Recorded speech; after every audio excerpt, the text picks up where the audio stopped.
Morning to all of you students. This is your English period. Now we will discuss another topic in English grammar, that is chapter number 9, the preposition. ठीक है, हम किसके बारे में पढ़ेंगे आज? preposition के बारे में यहाँ पर डिस्कस करेंगे. So you can see you have already learnt that prepositions are little words. बहुत छोटे छोटे words होते हैं prepositions, जैसे at, in, on, of, etc. आपने यही सब पढ़ा होगा ना कि preposition किसे कहते हैं. There are many kinds of prepositions. अब आप पढ़ेंगे कि यहाँ पे बहुत सारे kinds होते हैं prepositions के. Some prepositions are used to show place or where something happens. कुछ प्रीपोजिशंस जो है क्या शो करते हैं? जगह को शो करते हैं या फिर कोई भी चीज़ कैसे हो रही है उसके होने को शो करते हैं. हाउ समथिंग हैपन्स, ठीक है, कहाँ पर हो रही है, कैसे हो रही है, ये सारी जगह पे भी शो किया जाता है प्रीपोजिशंस के थ्रू. नेक्स्ट आप देखेंगे यहाँ पर कुछ आपको एग्जाम्पल्स जो है शो किए गए हैं बच्चों. You can see the children were playing on the beach. Beach पर, कहाँ पर खेल रहे हैं बच्चे? बीच पर. तो ये जगह को शो कर रहा है ना, बीच पर बच्चे खेल रहे हैं. ठीक है. सेकेंड आप फिर से एग्जाम्पल देखिए. My mother is in the garden. In the garden, मेरी मदर गार्डन में है. ठीक है, my mother is in the garden. तो वो गार्डन के प्लेस को शो कर रहे हैं कि कहाँ पर उनकी मदर गार्डन में है. नेक्स्ट आप देखेंगे some prepositions are used to show time और व्हेन समथिंग हैपन्स. ठीक है, कुछ प्रीपोजिशंस और आप देखेंगे टाइम को डिनोट करते हैं. ठीक है, और ये बताते कि वो चीज़ें कब अकर हुई हैं, यानी वो इंसिडेंट या फिर वो चीज़ कब हुई है. व्हेन समथिंग हैपन, कब हुई है. जैसे the school starts at 7:30 AM. 7:30 पर स्कूल स्टार्ट होता है, ये आपका टाइम को शो करता है. And no shop opens on Sunday. Sunday को कोई भी शॉप ओपन नहीं होती है. ठीक है. व्हेन मतलब कब पूछा जा रहा है, कब. तो ये आपका क्या है? टाइम भी हो सकता है, डेट भी हो सकता है, डे भी हो सकता है. ठीक है. तो आप ये भी थर्ड एग्जाम्पल एक और देख सकते हैं आप. We visited Goa during the summer vacation. यानी जब समर वेकेशन चल रहे थे. कब गए थे Goa? During the summer vacation. Summer vacation जब चल रहे थे उन दिनों में हम गोवा घूमने गए थे. ठीक है.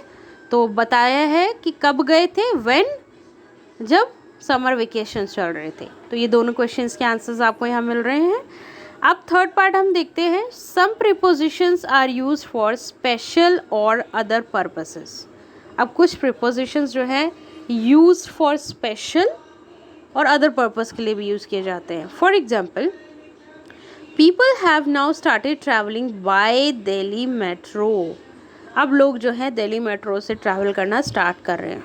ठीक है, स्टार्ट कर चुके हैं, जाते हैं एक जगह से दूसरी जगह जाने के लिए दिल्ली मेट्रो का इस्तेमाल करते हैं. तो बाय दिल्ली मेट्रो. ठीक है, यहाँ पे बाय जो यूज़ किया गया है वो किसी स्पेशल चीज़ को बताया गया है कि दिल्ली मेट्रो से जा रहे हैं. We have rice and vegetables for lunch. Lunch के लिए हमारे पास राइस है एंड वेजिटेबल्स है. For lunch. ठीक है, लंच के लिए जो वर्ड यूज़ हुआ है उसका मतलब फॉर. तो ये आपकी कुछ अदर पर्पज़ है जिसके लिए आप जो है पर्टिकुलर प्रीपोजिशन का इस्तेमाल करते हैं. Now come to section B. Prepositions are always followed by a noun और अ नाउन फ्रेज और अ प्रोनाउन. हमेशा किसके द्वारा फॉलो किया जाता है? कोई भी प्रीपोजिशन जो है किसके द्वारा फॉलो होता है? कोई ना कोई नाउन होगा या फिर नाउन फ्रेज होगा या फिर प्रोनाउन होगा आपका. ठीक है, उनके द्वारा ये प्रीपोजिशन जो है फॉलो किया जाता है. जैसे my sister is sitting on the chair. ये आपका एक सेंटेंस है. फर्स्ट सेंटेंस मैंने यहाँ से आपको रीड आउट करके बताया है. My sister is sitting on the chair. ठीक है, तो ये किसको फॉलो कर रहा है? On the chair. किस पर बैठी है? On the chair. तो ऑन वर्ड आपका प्रीपोजिशन हो गया. ठीक है, लेकिन ये बताया जा रहा है ना कि किस पर बैठी है. किस पर बैठी है? The chair. तो ये किसको फॉलो कर रहा है? किसको फॉलो करते हुआ है? ये है आपका नाउन या फिर नाउन फ्रेज. आप कुछ भी यहाँ पर ऐड कर सकते हैं. ये आपका नाउन है फिलहाल. ठीक है, आपको इसकी जगह नाउन फ्रेज भी आ सकता है. फॉर एग्जाम्पल आप थर्ड वाला जब एग्जाम्पल देखेंगे यहाँ पर आपको दिखेगा he visited the jog fall during the summer holidays. During the summer holidays ये पूरा आपका फ्रेज आ गया है यहाँ पर।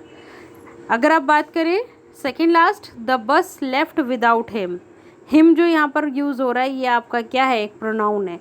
तो यहाँ से हमें क्या पता चल रहा है, इस टेबल को स्टडी करेंगे जब आप, तो आपको ये पता चलेगा कि प्रीपोजिशन हमेशा किसको फॉलो करता है, नाउन, प्रोनाउन या फिर नाउन फ्रेज को।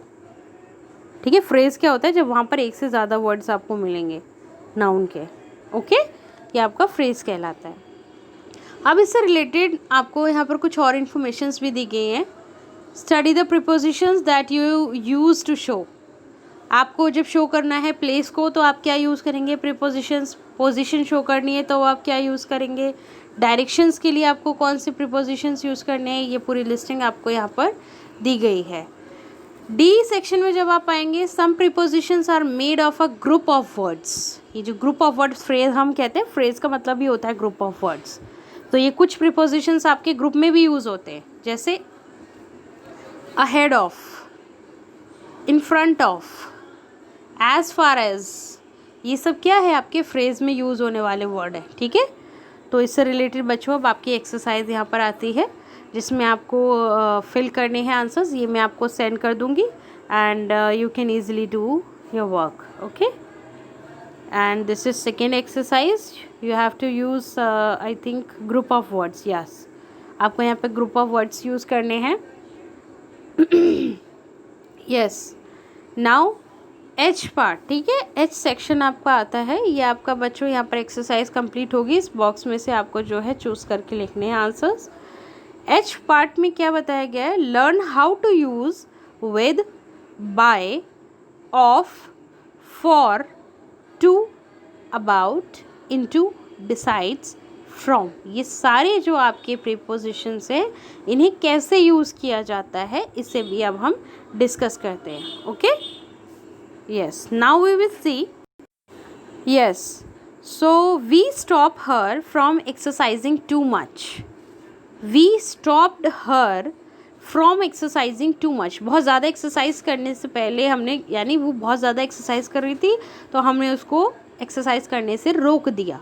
We stop her from exercising too much. ठीक है, नेक्स्ट आता है आपका, mister Roy danced with his wife. किसके साथ, जब साथ की बात आती है ना, कि मिस्टर रॉय किसके साथ डांस कर रहे थे, अपनी वाइफ के साथ, तो विद आप यूज़ करेंगे। किसी पर्सन की जब हम बात करें तो विद आप यूज़ करेंगे, रिलेशन की बात करेंगे तब विद आप यूज़ करेंगे। ठीक है, he dived into the pool. He dived into a pool, pool में वो है अंदर जाता है डाइव करने। ठीक है, नेक्स्ट आप देखेंगे, he is about to leave. वो जाने ही वाला है। ठीक है, वो जाने वाला है, बहुत ही कम टाइम है, वो जाने ही वाला है। He is about to leave, वो जा रहा है। ठीक है, तो अबाउट टू लीव, ये भी यहाँ पर एक कंडीशन आपको बताई गई है। Besides being rich, he is generous also. यानी रिच होने के साथ साथ, रिच होने के अलावा, ये जो अलावा वर्ड आप बोलते हैं ना, कि इस काम के अलावा आपको ये भी कर लेना चाहिए, तो इसके लिए आप क्या यूज़ करते हैं, प्रीपोजिशन बिसाइड्स। ठीक है, तो रिच होने के साथ साथ वो जेनरस भी है। ये बच्चों आपको यहाँ पर एक्सप्लेन किया गया था कि आपको ये प्रीपोजिशंस किस कंडीशन में और कैसे इस्तेमाल करने हैं। इससे रिलेटेड आपको एक्सरसाइज भी यहाँ पर दी गई है। आई होप आप इसको कर पाएंगे। नेक्स्ट आता है आपका आई पार्ट। यस, कुछ आपको और एक्सरसाइजेज यहाँ पर दी गई हैं, जैसे आप देखेंगे उससे रिलेटेड पहले आपको कुछ इन्फॉर्मेशन दी गई है। You have to read it out. Prepositions use to with some nouns. जब कुछ नाउन्स के साथ प्रीपोजिशंस यूज़ की जाती हैं, उनसे रिलेटेड एग्जांपल्स आप देख सकते हैं नाउन के साथ। ठीक है, जैसे congratulations on winning the prize. अब विनिंग, प्राइज़ विन करने के लिए कॉन्ग्रेचुलेशन किया जा रहा है। ठीक है, तो कॉन्ग्रेचुलेशन क्या है, नाउन है। उनके साथ क्या यूज़ हुआ है, ऑन। ये नाउन को मतलब नाउन के साथ यूज़ की गई है। नेक्स्ट आप देखेंगे एडजेक्टिव के साथ यूज़ हुई हैं। ठीक है, एडजेक्टिव क्या है, afraid of, proud of, kind to, polite to, interested in, ये सारी चीज़ें, ये सब आपको बच्चों यहाँ पर पढ़नी होंगी, जिससे आपकी प्रीपोजिशन की एक्सरसाइज जो है आप आगे कंटिन्यू कर पाएंगे। नेक्स्ट आपका आप ये देखेंगे prepositions used after verb, verb के बाद यूज़ होने वाली प्रीपोजिशन है, ये आपके वर्ब है। एग्री, लाफ, अप्लाई, ठीक है, एस्टोनिश्ड, ये सारे वर्ब हैं आपके, इनके बाद भी कुछ प्रीपोजिशंस यहाँ पर यूज़ किए गए हैं, तो इन सबको आप जो है एक बार पढ़ेंगे। इसके बाद आपकी फोर्थ एक्सरसाइज आती है एंड इसके आंसर्स भी जो है मैंने आपको सेंड कर दिए हैं। सो आई होप कि अब आपको कोई प्रॉब्लम नहीं है इसमें। एक बार बच्चों इसकी रीडिंग आप ज़रूर करेंगे। आफ्टर दिस अगर आपको कुछ भी कन्फ्यूजन है तो आप मुझसे पूछ सकते हो, अदरवाइज़ ये कुछ चीज़ें आपको फ्रेज़ में दी गई होती हैं जिससे आप जो है अलग अलग नहीं लिख सकते, ठीक है। Covered with, afraid of, proud of, ये सारी चीज़, यानी प्राउड के साथ हमेशा ऑफ ही लिखेंगे आप, प्राउड के साथ टू नहीं आएगा, आप हमेशा क्या लिखेंगे, proud of. Kind to, kind के साथ टू आता है, तो किसके साथ आपको एडजेक्टिव के साथ कैसा प्रीपोजिशन यूज़ करना है ये आपको यहाँ से पता चलेगा। तो आई थिंक कि आपका ये टॉपिक यहाँ पर फिनिश होता है, but if you want to ask anything you can ask me. Thank you.